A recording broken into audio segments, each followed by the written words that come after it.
Hello అందరికీ, welcome to our channel. Welcome back to another mini vlog. ఈ వీడియోలో వచ్చేసి going to hostel. As usual అందరికీ తెలిసిందే కదా, హాలిడేస్ అయిపోయినాక హాస్టల్కి వెళ్ళిపోవాల్సిందే. అండ్ మాకైతే ఇచ్చిన 2 month హాలిడేస్ అయితే అయిపోయినాయి అనమాట. ఇంకా హాస్టల్కి అయితే వెళ్ళిపోవడానికి అన్నీ నేనైతే రెడీ చేసుకుంటున్నాను ముందు రోజు. యాక్చువల్గా అయితే 1 week నుంచే నేను సర్దుకోవడం మొదలు పెట్టాను అనమాట. ఎందుకంటే మనకి నెల్లూరులో రొట్టెల పండుగ అనేది స్టార్ట్ అయింది కదా, ఆడ కొంచెం బిజీ అనమాట. అందుకని చెప్పేసి నేను 1 week నుంచే కొంచెం సర్దుకోవడం అయితే స్టార్ట్ చేశాను అనమాట. ఫస్ట్ అయితే నా నేను తీసుకెళ్ళే లగేజ్ అయితే ప్యాక్ చేసుకున్నాను అనమాట. అండ్ ట్రాలీ వచ్చేసి మా డాడీ వాళ్ళు తీసుకొస్తారు. నేను ఒక్కటే వెళ్ళిపోతున్నాను కాబట్టి ఇంకా కొన్ని అయితే తీసుకెళ్తున్నాను అనమాట. డైలీ యూజ్ మాత్రమే తీసుకెళ్తున్నాను. మిగతావన్నీ నేనైతే ట్రాలీలో సర్దేస్తున్నాను. 2 నేనే సర్దుతాననమాట. ఎందుకంటే నాకు సర్దడం బాగా వచ్చు కాబట్టి. అలాగే ఏం సర్దాను, ఎక్కడ ఏం పెట్టానో కూడా నాకు గుర్తుంటది కాబట్టి. ఎందుకంటే హాస్టల్‌కెళ్ళినాక అన్నీ నేనే తీసుకోవాలి కాబట్టి, అన్నీ గుర్తుంటాయి కాబట్టి ఇంకా నేనే సర్దుతాననమాట. మీలో ఎంతమంది ఎక్కడికన్నా వెళ్ళేటప్పుడు బ్యాగ్ సర్దుతారో లేదో కామెంట్ చేయండి. ఎవరు సర్దుతారో కూడా కామెంట్ చేయండి.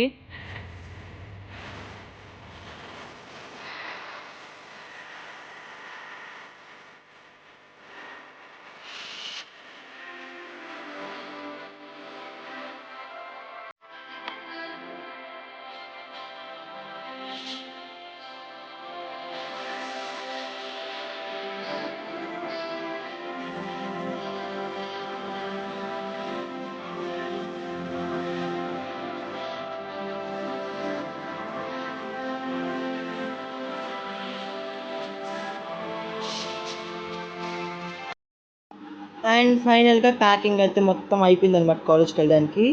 అండ్ ఇది వచ్చేసి నేను తీసుకెళ్తాను. ఇంకా ఇది వచ్చేసి మా డాడీ మమ్మీ వాళ్ళు తీసుకొస్తారనమాట.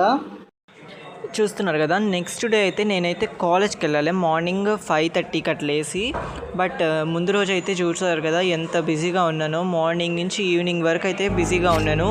రొట్టెల పండుగ జరుగుతుంది కదా, అక్కడ మా డాడీ వాళ్ళు అయితే షాప్ పెట్టినారు. అందుకని చెప్పేసి మన నెల్లూరులో జరుగుతున్న రొట్టెల పండగ కారణంగా ఉండే రష్ని అయితే మొత్తాన్ని దాటుకొని ఫైనల్గా అయితే హాస్టల్కి అయితే రీచ్ అయిపోయాను. అండ్ ఇంకా హాస్టల్కి వెళ్ళంగానే నాకు తెలిసినంత వరకు ముందుగానే అందరూ వచ్చుంటారు అనుకున్నాను. యాక్చువల్గా నేనే లేట్గా వెళ్ళాను అనమాట. 1:30కి అట్ అయ్యిందనమాట నేను వెళ్ళేసరికి. నాకు తెలిసి ముందుగానే అందరూ వచ్చుంటారు అనుకున్నాను. బట్ 1 or 2 members మాత్రమే వచ్చినారు. మిగతా వాళ్ళు ఇంకా లేట్గా వచ్చారు. అండ్ ఇంకేం చేస్తామని చెప్పి మెస్కెళ్ళి చూశాను అనమాట. మెస్కెళ్ళి తిందాం అనుకుంటే అక్కడ కొన్ని చేంజెస్ అయితే ఉన్నాయన్నమాట. వామ్మో అనిపించింది.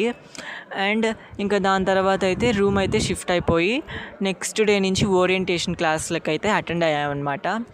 అండ్ మాకైతే బ్రాంచ్ అలొకేషన్ ఉంది, దానికే ఓరియంటేషన్ క్లాసులకు అటెండ్ అయ్యాము. అసలు ఏం జరిగిందో నెక్స్ట్ వీడియోలో చెప్తాను.